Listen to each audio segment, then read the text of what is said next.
Hello friends, good evening. I welcome you all to another edition of Daily News Analysis. So in this particular edition, we are going to take a look at very important articles. The first one being very heartening news when it comes to Indian economy. GDP surprise, quarter one growth jumps to 7.8%. Particularly important analysis from the perspective of Indian economy in GS3. Another article that we are going to discuss is about India's China challenge. So essentially, when it comes to India-China relationship, this particular article is very vital from the perspective of GS2 international relations along with GS3 economy to certain extent as well. Another important article from the perspective of environment in GS3 is about Ice Age era Dragonfly being rediscovered in Western Ghats. Important analysis again from the perspective of biodiversity conservation, particularly the hotspots like Western Ghats need to be preserved. Another important article is about bail in US and India. So in recent times, we have seen President Donald Trump, through his executive action taking opposite stance when it comes to cashless bail in US. So what exactly are the provision in US as well as India? Important analysis from the perspective of GS2 particularly.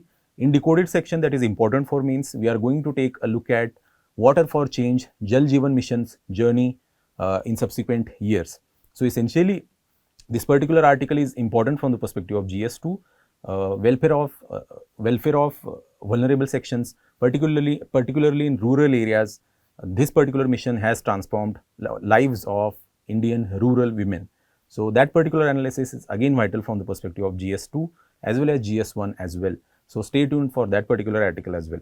So the first important article and very heartening news for Indian economy is about quarter1 growth jumps to 5-quarter high of almost 7.8%. So it is indeed very surprising, and this sort of growth in this particular quarter1 has been propelled by services sector along with growth in agriculture sector as well.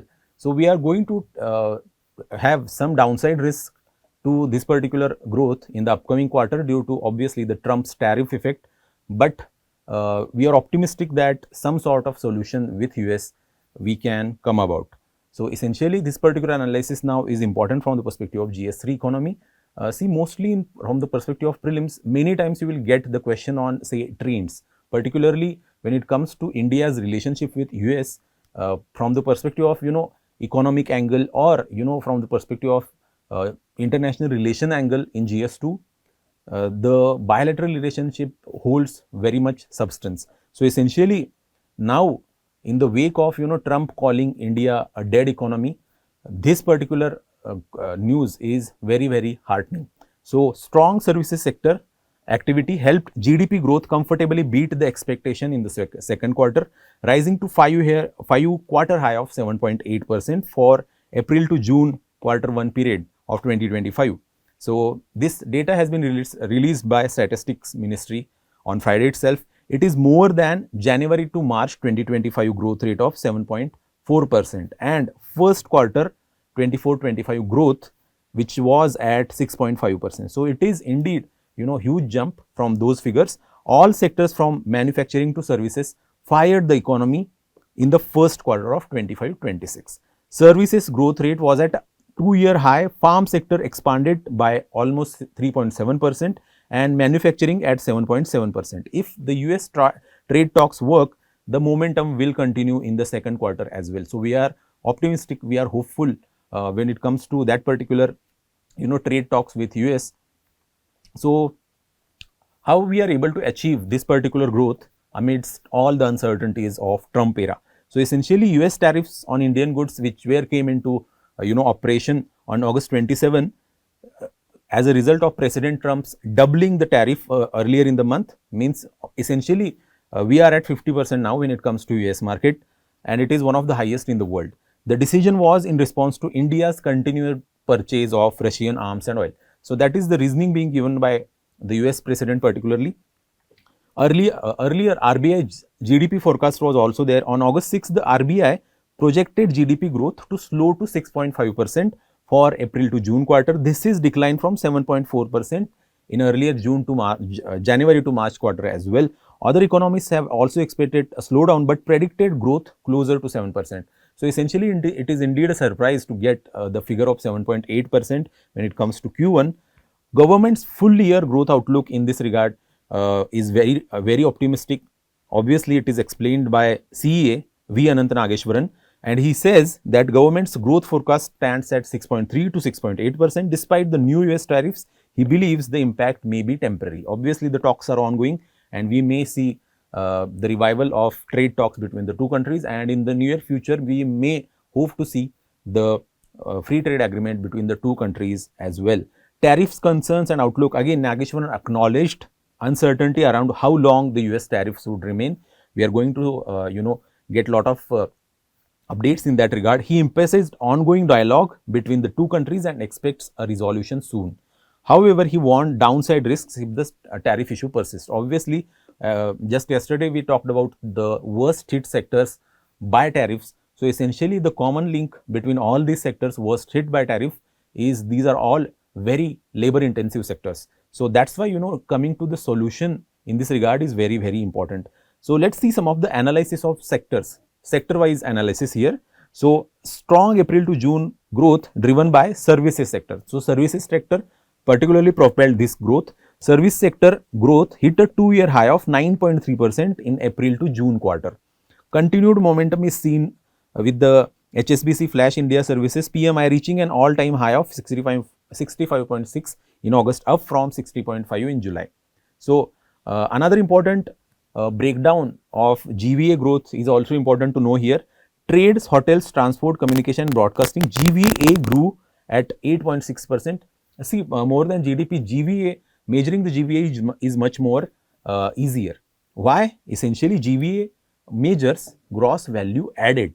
So, essentially, financial, real estate and professional services also, the GVA in that particular sector rose by 9.5%. Public administration, defense and other services also shown fastest GVA growth in recent times at 9.8% as well. Overall GVA growth is also important. Overall GVA growth in April to June quarter stood at 6-quarter high of 7.6%. Net indirect taxes adjusted for subsidies were 10.3% higher year on year in constant prices as well. So, remember some of these data points. Obviously, the trends are important here. Another important bright spot is agriculture. Primary and secondary sector performance, particularly agriculture, GVA growth at 3.7%, which is more than double the 1.5% which was recorded a year earlier. Mining and quarrying, which is another important primary sector, GVA in this particular sector contracted, impacted by heavy rainfall during the monsoon season. Electricity, gas and water supply growth slowed to 0.5% due to reduced power demand, cooling from rainfall particularly. Obviously, the construction growth fell to 9-quarter low of 7.6% as well. So, construction remains a worry. At the same time, particularly construction is also in labor intensive sector. So, we need to actually take a look at construction sector in this regard as well. But when it comes to manufacturing sector, manufacturing GVA rose by 7.7%, up from 4.8% in January to March quarter, slightly higher than 7.6% growth recorded the same quarter last year. So, manufacturing has also shown tremendous improvement in this regard. So, let us take a look at some of the basic terminologies here so that you can get the clearest of the idea of the data that I just mentioned. So, essentially GDP, obviously everyone knows what exactly is the meaning of GDP. GDP is a total value of all goods and services produced in a country including taxes and excluding subsidies, particularly in one year's time period. So, time period within the country and total value of all goods and services. So, these three things are important, which includes taxes but excludes subsidies. So, GVA is, you can see the formula here, GVA plus taxes minus subsidies. So, that is the typical formula for GDP. You can arrive to GDP from GVA measurements used for overall economic comparison and international reporting. That is but obvious. What exactly is GVA? GVA measures the value added by each sector of the economy excluding taxes and subsidies. Remember that GVA measures value added by each sector of the economy, but it excludes taxes and subsidies. It focuses on sector wise performance. That is why we have seen the GVA growth estimates for these particular sectors like agriculture in primary sector or even in manufacturing sector as well, shows actual production activity better than GDP. That is why we measure GVA in the first place. Nominal GDP, obviously it measures the GDP at current market prices. It includes inflation, shows the actual value of goods and services in a given year. can rise just because the prices increased, not production as well. So, nominal GDP is not particularly a reliable measurement of growth because it includes inflation, and even if the price rises, the inflation becomes high, in that case also it will show, or it may show, a growth. But what is more important is the real GDP. It is measured at constant prices, base year prices particularly. So, can you tell me currently which base year we have adopted? So, comment your answer in the comment section to that particular question. Real GDP excludes inflation, remember that. Shows the true growth in output or production, better for comparing economic growth over time. So, you can see nominal GDP equals price into quantity with current prices. On the other hand, real GDP prices into quantity considering the base year prices. So, real GDP gives a clear picture of economic performance. That is the meaning of having that particular conversation at that point of time. But given this particular article, what are the challenges forward and how we can respond to those challenges? Obviously, the first and foremost is American tariffs on Indian economy. So, we have to come to some sort of solution when it comes to dialogue between the two countries. Apart from that, government reforms to stimulate growth. So, this is the right opportunity for the government to restart the reform process as well and take some of the radical reforms which haven't been taken up since long.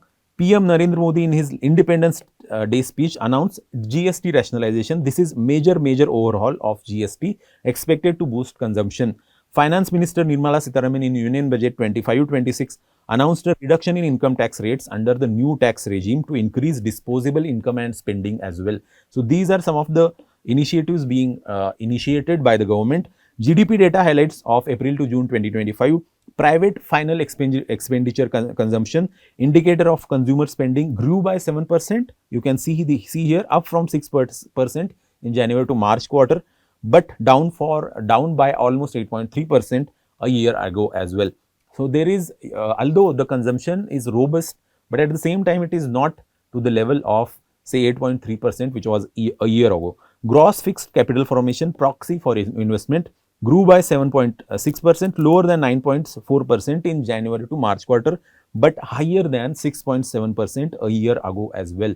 So, gross fixed capital formation has also shown the resilience in this regard. Government final consumption expenditure rebounded with a 7.4% growth compared to minus 1.8% contraction in earlier quarter and 0.3% growth a year ago. So, we have seen the robust government final consumption expenditure, government expenditure in a nutshell rebounded with 7.4% growth. So, important analysis. Strong public sector growth is also observed. Expert commentary in this regard. For example, despite US tariffs, reforms and low inflation are keeping India's economy resilient. Full year GDP growth is expected to average around 6.5%. Nominal GDP growth in the high single digits is supporting corporate earning growth of 11 to 13% as well. So, these are some of the expert commentary on those figures of Q1. So, another important article was about FDI. So, you must have read that particular article in Hindu. FDI picture as of now. So, gross FDI into India reached a 4-year high in June 2025, totaling $9.3 billion, a 22% increase when it comes to from June 2024. Despite this, net FDI contracted by over 50%. What is the reason behind that net FDI contraction? A 40.7% rise in repatriation. For example, foreign companies sending profits out of India for that matter, which is totaling to the tune of almost $5.7 billion. Increased outward FDI by Indian companies at the same time. The trend also held quarterly, though gross FDI grew by 10.5% in April to June quarter of 2025. Net FDI declined due to high outward flows and repatriation. So, net FDI has declined, but gross FDI has shown increase. So, RBI bulletin has confirmed that net FDI remains muted despite strong gross inflows. So, what exactly is the difference between gross and net? So, gross FDI is a total inflows, remember that. Net, you actually from the gross FDI, you subtract repatriation money and outward FDI at the same time. So, net FDI is a better measure of an actual impact on the domestic economy. Remember that.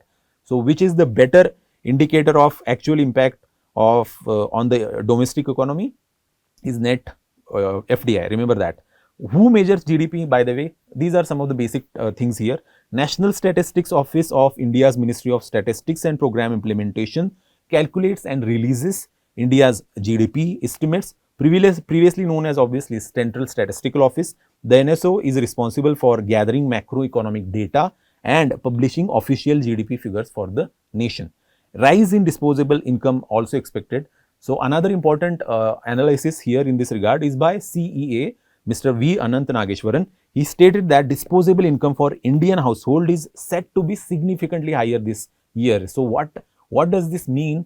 It may boost the rural consumption or even urban consumption going forward, because of the more money will be in the hands of the families, the people, or Indian households rather, to spend. So, this is due to what is the reason behind the significant increase in the disposable income of Indian households? First and foremost, lower inflation. So, inflation is under control first.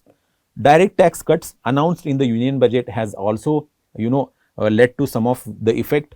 Potential GST reductions in the coming months is also boosting the theory in this regard. Broadening of consumption demand. Consumption is becoming broad based.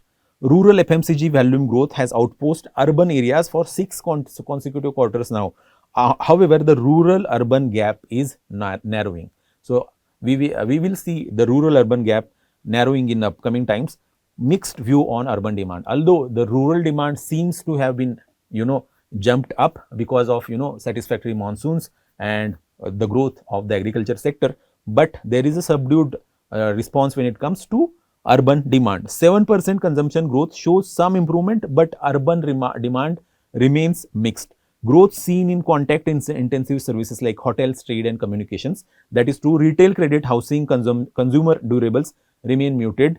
Urban wage growth and formal hiring also showed muted trends in quarter 1 as well. So, these are some of the trends when it comes to rural demand or urban demand, and the views of CA in this regard about the consumption boom. So, in recent times, particularly in mains, we have seen the non-farm primary sector. So, that is why I have included the basic sectors of the economy part here. Although I did not mention quaternary and other sectors, primarily my focus here is to show you the different sectors which are there in primary, secondary and tertiary. So, mostly you can see primary sector, agriculture is the major, livestock, forestry and fishing, and mining and quarrying. So, these are non-farm sectors in primary sector, remember that. Secondary sector, manufacturing, electricity, gas, water supply and other utility services and construction. Tertiary sectors, trade, hotels, transport, communication services related to broadcasting, financial, real estate and professional services and public administration, defense and other services also come under tertiary services as well. This is very important practice question for you. Just comment your answer in the comment section. Very important analysis and indeed very heartening news when it comes to Indian economy. We are going to be again the largest economy with fastest growing growth rate in the world as well. So, a particularly important article from the perspective of GS3 economy. Another very vital article is about India's China challenge. So, in recent times we have seen Prime Minister embarking on the Japan trip. Now, from Japan he is going to travel to China to attend that Shanghai Cooperation Organization summit with Chinese President Xi Jinping. So, there are certain indications when it comes to India-China relationships. We have seen the revival of the ties between the two countries. In recent times, even the Chinese foreign minister visited India. At the same time, there are hints when it comes to some sort of detente between the relationship between the two countries. That is obviously the result of Donald Trump's policies in United States. So, somewhat it is leading to some new alignments. At the same time, the growing nature of unpredictability in US demands the resilience when it comes to the bilateral relationships. So, essentially India's China pivot in this regard is very, very important. But despite these pivot, what sort of challenges China poses to India's economy overall? At the same time, what sort of challenges China overall poses to India's position in the global south? So, days after United States double tariffs on Indian goods exports to 50%, Prime Minister Modi is set to meet Chinese President Xi Jinping on the sidelines of obviously SCO summit in China. Since last October, India and China have worked to mend bilateral ties that collapsed after the clashes in Ladakh in June 2020. So last week, Chinese Foreign Minister Wang Yi visited Delhi as well and met PM Modi. Senior members of the Indian administration, including External Affairs Minister Mr. S. Jaishankar and Defence Minister Rajnath Singh, have travelled to China in recent times as well. In recent months, we have seen the developments, the rapprochement between the two countries in this regard. But when it comes to the reset in ties, India has historically been cautious of Chinese imports, pulling out of RCEP in 2019 and restricting Chinese FDI and apps like TikTok after the Galwan clashes. So after particularly the Galwan clashes, we have seen the realignment of Chinese imports, and at the same time, from the perspective of say a national security, India has banned Chinese FDI along with apps like say TikTok from Indian markets as well. The recent shift in India's trade stance is largely driven by Donald Trump's tariffs, with the US imposing almost 50% on Indian goods, making India, along with Brazil, most heavily tariffed country by the US government. Previously, China faced 145% of US tariffs, which were later reduced. Trump's unpredictability has pushed many countries, including India, to rethink global trade alliances in this regard. China reached out to India in March 1st for trade discussions, but India responded only in June after Trump's new tariffs were announced. Chinese Ambassador Xu Feihong criticized the US tariffs and called for India-China cooperation, referring to both nations as double engines of Asian growth. So he is able to adopt some of the terminologies of Indian politics in this regard and called for the revitalization of or cooperation between India and China so that they can emerge as the double engines of Asian growth. So that is some sort of appeasement by China in this regard. So, but at the same time, it is not easy pivoting towards China or going away from say traditional alliances when it comes to trade. So, what are the challenges when it comes to the trade between the two countries? For some, overtures from China may appear welcome at a time when US seems determined to force India to open its markets to American goods.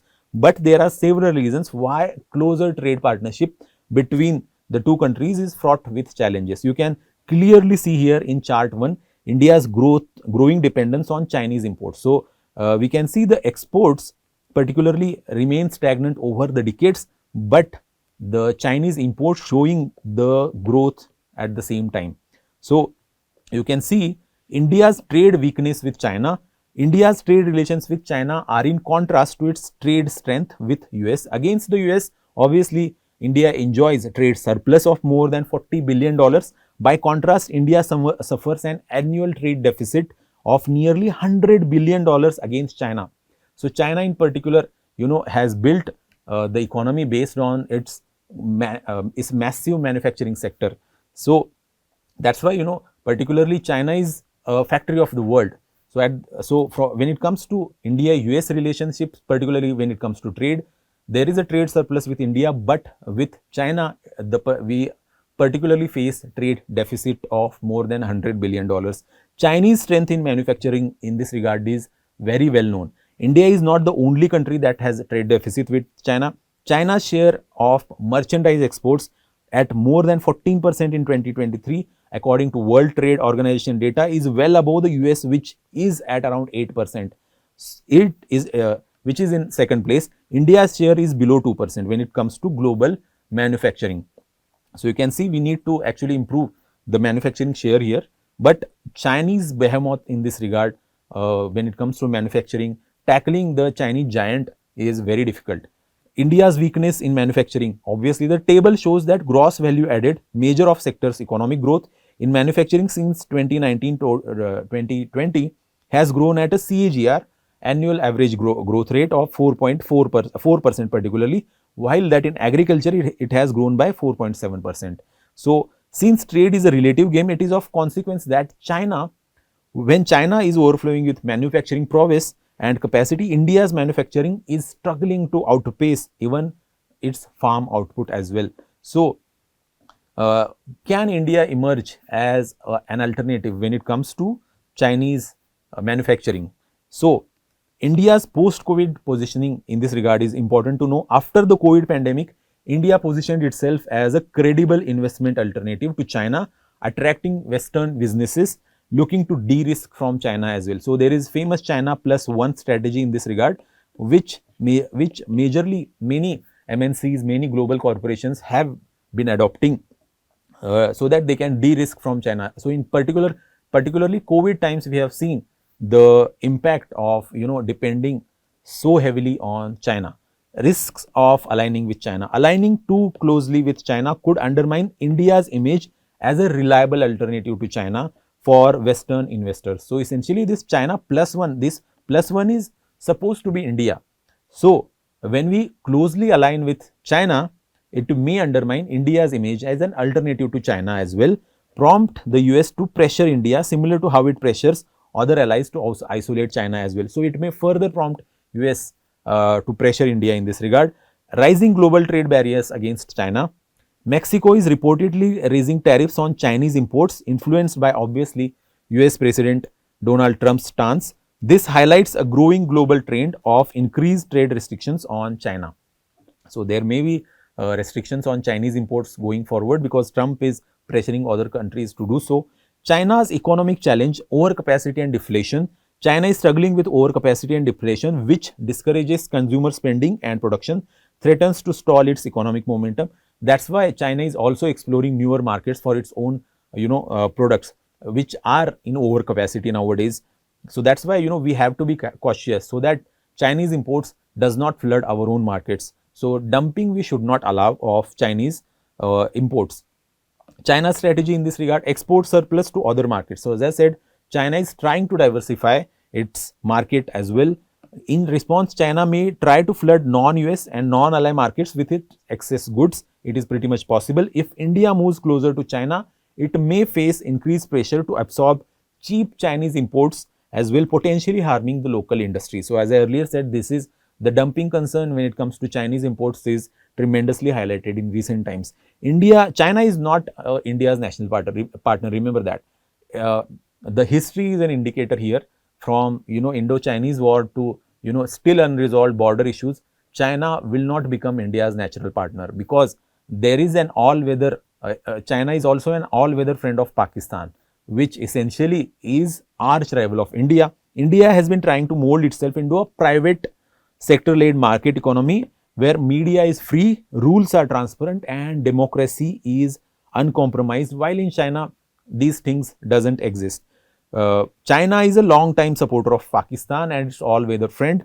Given the challenge of Pakistani state-sponsored terrorism directed towards India, building a stable, credible relationship with China may be easier said than done in this regard. So in conclusion, we can say that we are facing the Chinese challenge head-on, but India is continuing to be shy about opening itself up for free global trade is essentially a result of deep structural weaknesses that continue to plague the domestic economy. So see, this part is also highlighted by me earlier in the article that structural reforms in some sectors haven't been taken hold after the 1991 LPG reforms. So we need to restart the structural reforms if we are to compete with China. This means that strategic conflicts aside, China's capability to overwhelm the Indian economy is far more than that of the US. That is pretty much true. As such, New Delhi has to proceed with caution when it comes to dealing with a giant neighbor like China. So essentially, we cannot afford Chinese dumping in our own economy. That's why China cannot be a natural partner for India. But at the same time, we need to realign the trade stances, considering the very adverse posture from the United States in this regard. But again, we need to continue the talks with US so that we can come to some sort of solution when it comes to tariff issue. So this is practice question for you. Just comment your answer in the comment section. So another important article is about Ice Age era Dragonfly being rediscovered in Western Ghats. So Western Ghats in particular is tremendously biodiverse region. You must have seen it is one of the world's most revered biological diversity hotspot. So it has been declared hotspot by Conservation International as well. But at the same time, Western Ghats is such a treasure trove of biodiversity that we are, discovering new species of, say, insects, frogs, etc., even snakes as well. So many times, the Western Ghats have actually preserved these species for so long, but due to, human interference nowadays and the pressure of the economic development, Western Ghats is getting destroyed in certain part of, Western India to southern India as well. So odontologists have reconfirmed the presence of elusive dragonfly species Crocothemis erythrea in the high elevation regions of the southern Western Ghats. So this particular, rediscovery of dragonfly by the odontologists. So odontologists, what are odontologists, or who are called odontologists? These are the persons or scientists who study insects. Remember that. That's why it is called odontologist. So there is ornithologist as well. Ornithologist is a who studies birds. Remember these terms. The species had previously been misidentified or overlooked in the region due to its close resemblance to the more widespread lowland species Crocothemis cervilia. So essentially, you can see the dragonfly species here. It looks literally like, a dragon's mouth. So nobody have seen dragon's mouth, but essentially, you can see the red tinge of its body here. That's why, a very unique sort of species which has been rediscovered in the Western Ghats particularly. So Crocothemis erythrea.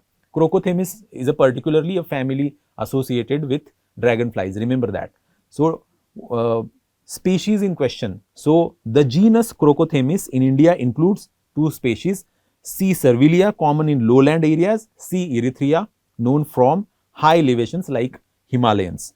Previous findings of C. erythrea in the Western Ghats were disputed due to lack of specimens and confusion with C. cervilia. So these are two separate species of dragonflies, and now we have actually rediscovered this particular species in Western Ghats. See, most of the time in prelims you can get some sort of these sort of questions, that Crocothemis is the genus associated with dragonflies. Remember this particular genus. That this much is only important for you. Specimens were identified using morphological analysis. How they identified whether this particular species is a new species or not? Through morphological analysis, for example, male genitalia structure in that regard, or molecular techniques like DNA barcoding as well. So what are some of the findings of the recent rediscovery? C. erythrea confirmed in high elevation sites of the Western Ghats. It is confined in lowlands of both Himalayas and southern India. C. cervilia species in this regard. C. erythrea prefers cool high altitude habitats of more than 550 meter, while C. cervilia dominates with less than 600 meter elevations. So you must have seen dragonflies, in rainy seasons they come about in huge numbers. Particularly in rural areas they are more visible. Urban areas are all barren of, say, these sort of biodiversities. So essentially, historical context in this regard is also important. C. erythrea likely colonized southern India during Pleistocene ice age. As the climate warmed, they survived the isolated mountain habitats like Munnar and Parambiculam. So particularly on the isolated mountain habitats at a higher altitude, this species seems to have survived and thrived. So, but at the same time, the question arises, why should we study dragonflies? So what is the importance of dragonflies? Dragonflies are important to ecosystem as a natural pest controllers. Remember that. Consuming vast number of mosquitoes and other harmful insects, which reduce the need for chemical pesticides. So they have some sort of biological control mechanism when it comes to, a number of, say, mosquitoes for that matter. They are also a vital part of food chain, serving as a prey for birds, fish and frogs. As a bioindicator, their presence and health signal a clean water ecosystem, making them crucial for monitoring economic well-being as well. So that's why, dragonflies are important for the economy or ecosystem for that matter. Essentially, let's take a look at Western Ghats as a biodiversity hotspot. It has been globally recognized one of the 36 global biodiversity hotspots identified by Conservation International, designated a UNESCO World Heritage Site in 2012 as well by UNESCO due to its ecological significance. As I earlier said, new species are getting discovered from the Western Ghats year after year. So that's why it holds tremendous biodiversity value. rich biodiversity. It is home to over 7,400 plant species, 140 plus mammal species, 500 plus bird species and 180 plus amphibian species. So, we are yet to discover some of the new species in this regard.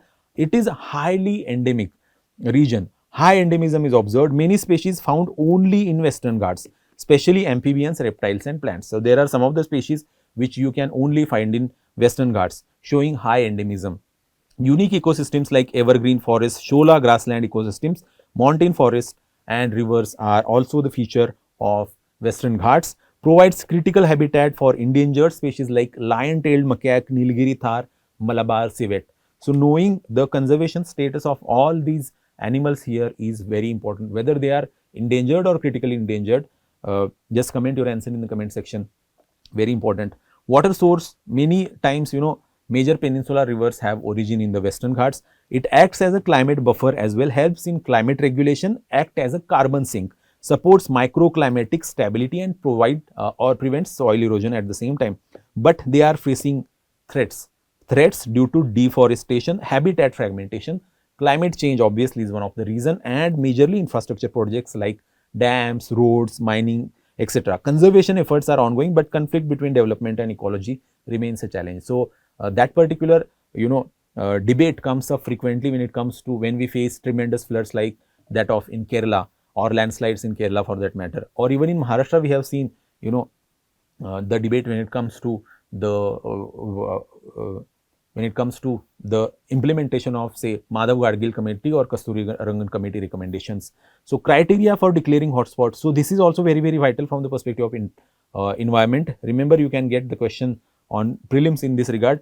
To qualify as a biodiversity hotspot, a region must have at least 1,500 species of vascular plants as endemics. So, at least 1,500 species of vascular plants as endemics, and it must have lost at least 70% of its original natural vegetation. So, these are the two criteria need to be fulfilled by any location to be declared as a biodiversity hotspot by Conservation International. Remember that. Hotspots cover only 2.3% of Earth's land surface, but hold over 50% of world's endemic plant species. So, note down this data point here. You may get the question directly on hotspots. What are the hotspots? What are some of the criteria to be considered when declaring the hotspot? Who actually give the title hotspot is essentially Conservation Internationals. There are 36 biodiversity hotspots currently globally, including Western Ghats, Himalayas, Indo-Burma system, Sundaland in India particularly as well. So, this is some basics about hotspots. You may already be knowing it. So, this is very important practice question for you. Just comment your answer in the comment section. So, another important article is about bail provisions in US and India. So, why this particular article is now important is because Mr.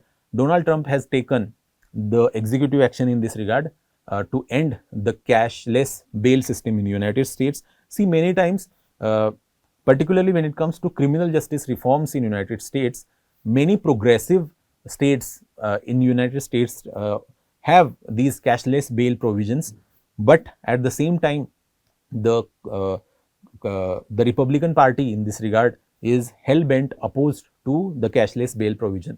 So, cashless bail provision in this regard is considered as one of the reform in criminal justice system.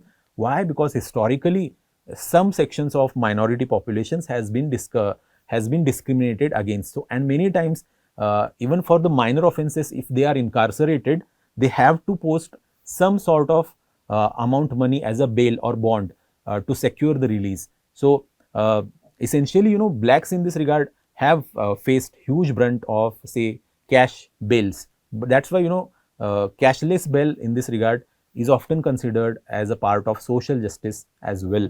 So, President Trump on Monday signed an executive order targeting cashless bail in the US. The order cuts federal funding for jurisdiction which allow the practice. So, jurisdiction, sanctuary cities are there. So, or there are state regulations in this regard like New York or even California has these sort of cashless bail provisions on their statute. Trump blamed cashless bail for leading to an uptick in crime. The executive order says authorities end up arresting the same individual multiple times and dangerous criminals are sometimes rapidly released as well. So there are downsides to having the cashless bail at the same time. So there are instances of the multiple repeat offenders being released due to this sort of criminal justice reform policy. So social justice, to what extent they can extend these sort of provisions or social justice reforms in the criminal justice system is very debatable. So that's why this particular action here, although it holds certain amount of say substance, but at the same time we need to come to, or rather US need to come to some sort of middle ground on the bail provisions. Researchers, however, say that Trump's claims are baseless. Obviously, many times these are biased opinions by some of the political commentators in United States. So there are very big issues when it comes to cashless bail in US. Cashless bail, also called a no cash bail or bail reform, refers to a system where person accused of a crime is not required to pay money to be released from jail while awaiting trial. So that is classic definition of cashless bail in United States. Court's objective in granting bail in this regard is also important. Ensure the accused appear for trial and does not interfere with investigation. So these are some of the conditions court places on the individual before granting him or her the bail. Court set conditions for bail including surety, guarantees against absconding, often in terms of cash deposit. If the accused cannot pay, they remain in jail until the trial ends. So essentially, despite if they are not able to pay the bond money, they will remain in the jail facing the trials. Criticism of cash bail. Cash bail keeps poor but possibly innocent people in jail even for minor offences, seen as unjust, especially for economically disadvantaged individuals. So many times, poor people bear the brunt of cash bails. US case that sparked the US movement. Caliph Browder, a black teenager, spent 3 years in prison, almost 700 days in solitary for allegedly stealing a backpack. Bail was set at $3,000, which he couldn't afford. Charges were later dropped, but he died by suicide in 2015. So this particular incident actually fueled the reform, this particular reform, bail reform in terms of cashless bail. His case became a symbol of the injustice of the cash bail system in the US and led to call for reforms as well. Core arguments for cashless bails. What are the core arguments in this regard? Bail conditions should ensure justice, not depend upon wealth. Innocence shouldn't be punished due to inability to pay. So these are some of the arguments when it comes to cashless bail. But see, the debate is very much ongoing, and there is a conservative side, then there is a liberal side in United States in that regard, and both to certain extent are correct. But apart from that, what are the bail conditions when it comes to India? We have seen the number of under trials in Indian prisons exploding in recent times. Why? Because many of them, they are not able to afford the bail money in the first place. Even if they are granted bail, some sort of deposit they have to pay. But if they are not able, if they come from say lower income family, it is difficult to post that particular bail amount. So many times they end up in the jail itself, and the under trial population increases or exploded in recent times. So we have seen the data in that regard as well. Bail process under Chapter 35 of the Bharatiya Nyaya Suraksha Sanhita now, BNSS. In BNSS, there are certain provisions related to bail. Chapter 35 particularly outlines the procedure for releasing a person on bail. Bail requires furnishing a bond or a bail bond. There is, furnishing a bail or bail bond. Bond, essentially, what do you mean by bond? The accused signs an agreement to comply with bail terms and promises to appear for trial. This is sort of bond. Usually involves a cash deposit based on crime's nature and the accused financial stature as well. The cash deposit can be forfeited if conditions are violated and is refuted or refunded after the trial, regardless of outcome. If the accused cannot afford cash, courts may grant a bail on a personal recognizance bond as well. So the courts particularly can take a lenient view if somebody is not able to say afford the cash in this regard by granting them personal recognizance bond as well. The accused agrees to arrange the cash deposit within a set time after the release. So it is sort of the provision where the accused can give the bond money later on, but on the personal recognizance, the bond can be posted. Bail bond process and requirements. What exactly is bail bond in this regard? Bail bond involved surety from another person who, along with a payment, guarantees the accused will follow all the bail conditions. So, if other person is involved who will act as a surety, it is called a bail bond. Remember that. The court verifies the surety's document and questions them to ensure they can prevent the accused from absconding. So, that becomes that surety's responsibility. The surety can be friend, family member or employer, provided they have no pending cases against them. So, these are some of the provisions when it comes to posting bail bond. The person who is posting that particular bond or surety should not have any pending cases against them. Sometimes must show financial asset or permanent residence as a security, also may need to be local resident of the district. So, this is also the provision there. In Mumbai courts particularly, sureties must also provide solvency certificate from a revenue officer to prove financial stability. So, some sort of financial stability should be there when it comes to the surety.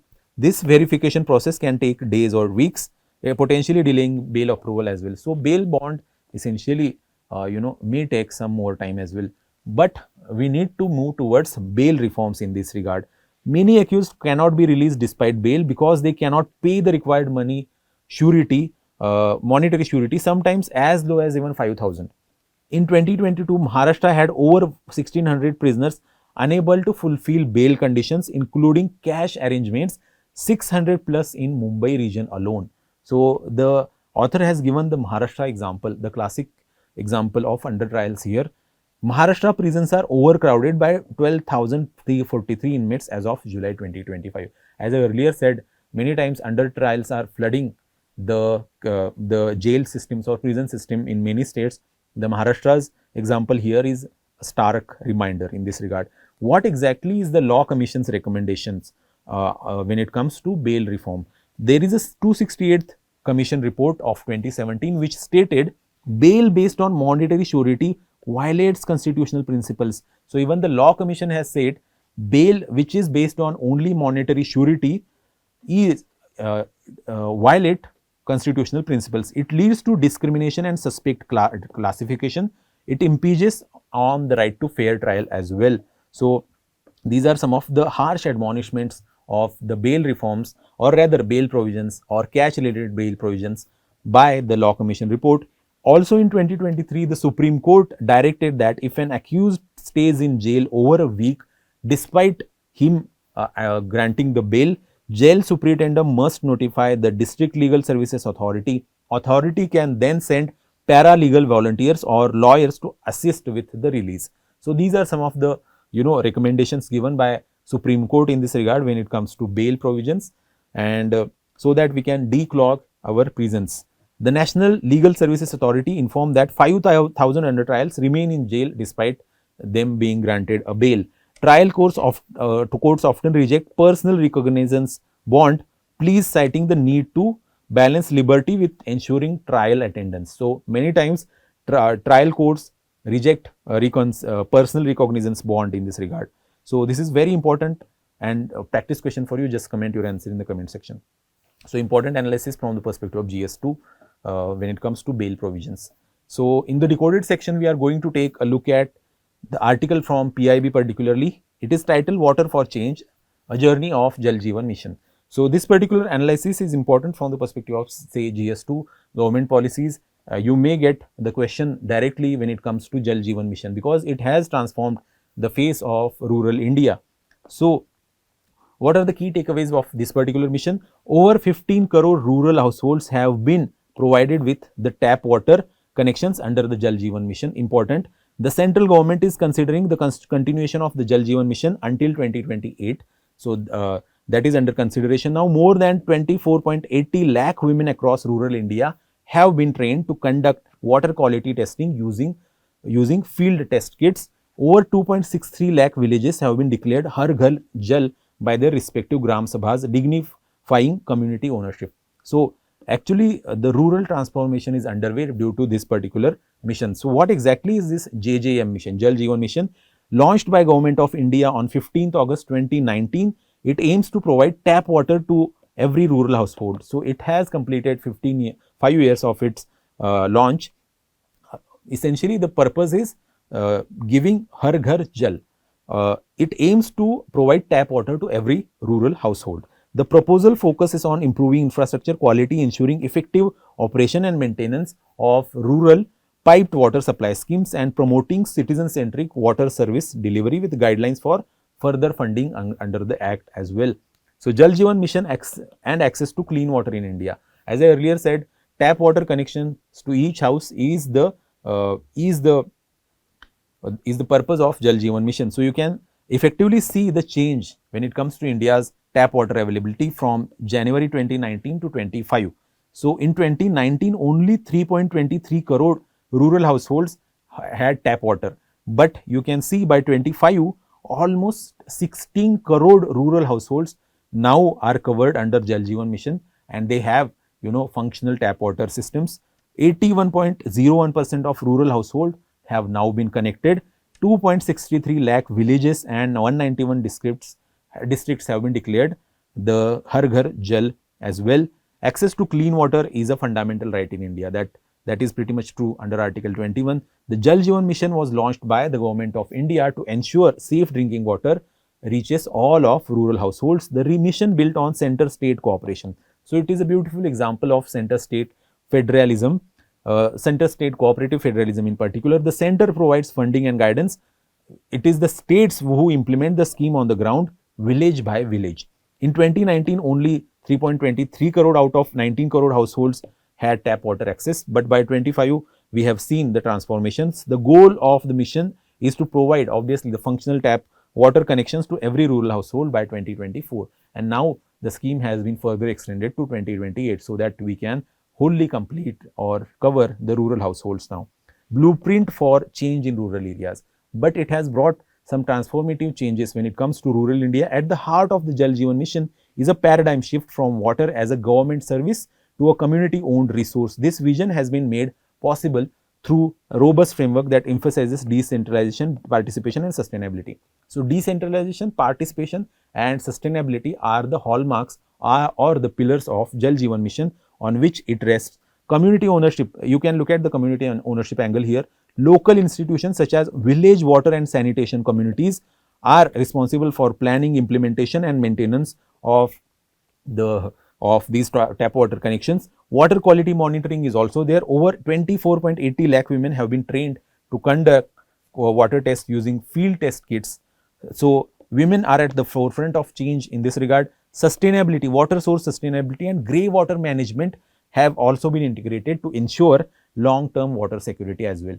So, many times the water availability is an issue. At the same time, grey water management, the wastewater treatments in this regard are also very important, and they have been included in the Jal Jeevan Mission as well. Capacity building in this regard, widespread training and IEC, Information Education Commission campaigns have fostered awareness and behavioral change as well. So, Jal Jeevan Mission has brought some sort of behavioral change when it comes to tap water connections to every rural household, and we have seen the work or the burden on women getting reduced as well. So, essentially, why I am saying this, earlier what used to happen, fetching the water from the nearby resource is always the work done by women. So, they have to carry all those all those utensils so that they can bring back the water. And I have seen many times these women traveling almost 10 to 20 plus kilometers for just a bucket of water. So, that is why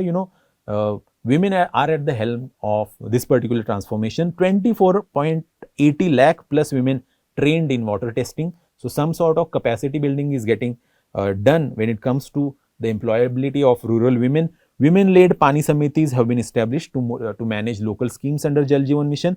Training plus toolkits plus field work for grassroots capacity building. Leadership is intentional, not incidental. So, that is the mantra that has been adopted by Jal Jeevan Mission. So, there is obviously the take behind the mission as well. There is a technological transformation which is happening in rural areas. IoT sensors have been used, Aadhaar linking, geotagging and JJM dashboard and mobile app is also there. So, technology integration is a major part. Social and economic impact is also tremendous. So, Jal Jeevan Mission has transformed the face of rural water scenario. Tap water supplies over 9.5 lakh schools and 10 lakh Anganwadis have been provided. 79.32% tap water coverage achieved across 112 aspirational districts. So essentially, this particular mission is prioritized in aspirational districts of India, and now almost 79.32% tap water coverage has happened in these 112 aspirational districts. Fluoride affected habitations have reduced as well to just 248 in 2025, up from say down from 8,000 in 2019. Targets vulnerable communities including SCs, STs and remote regions as well. The ripple effect, you can see the ripple effect of Jal Jeevan Mission, which extend far beyond clean water in terms of health, education, livelihoods and equity. Equity in particular here is an important angle. Universal access ensures even the most marginalized communities are not left behind. So equity angle is also very important. So in conclusion, we can say that Jal Jeevan Mission is a more than a scheme. It is a lifeline for rural India. It has become a lifeline for rural India. Over 15.69 crore rural households covering almost 81% of villages now have tap water connections. Very, very transformative change it has brought to the rural scenario. The mission is a testament to collective effort and government commitments. Due to its success, it is proposed to be extended to reach the remaining household in the upcoming times until 2028. Future focus areas remain long-term service delivery, operations and maintenance and community participation. The mission's true legacy lies not in the infrastructure but in uplifting lives and empowering communities. It represents grassroots development one tap at a time. That is very, very true. So, but despite despite all these achievements of Jal Jeevan Mission, I have just mentioned to you, in a very beautiful words, the importance of this particular mission. But there are certain challenges when it comes to implementation of this particular mission. Many times, water availability and water source itself is an issue, and grey water management is emerging as another area, means an area of concern when it comes to this particular scheme. So, the improvement, we may see further improvement in the implementation part of the Jal Jeevan Mission going forward. This is very important practice question for you. That's it from my side, and stay tuned for another edition of Daily News Analysis. Thank you.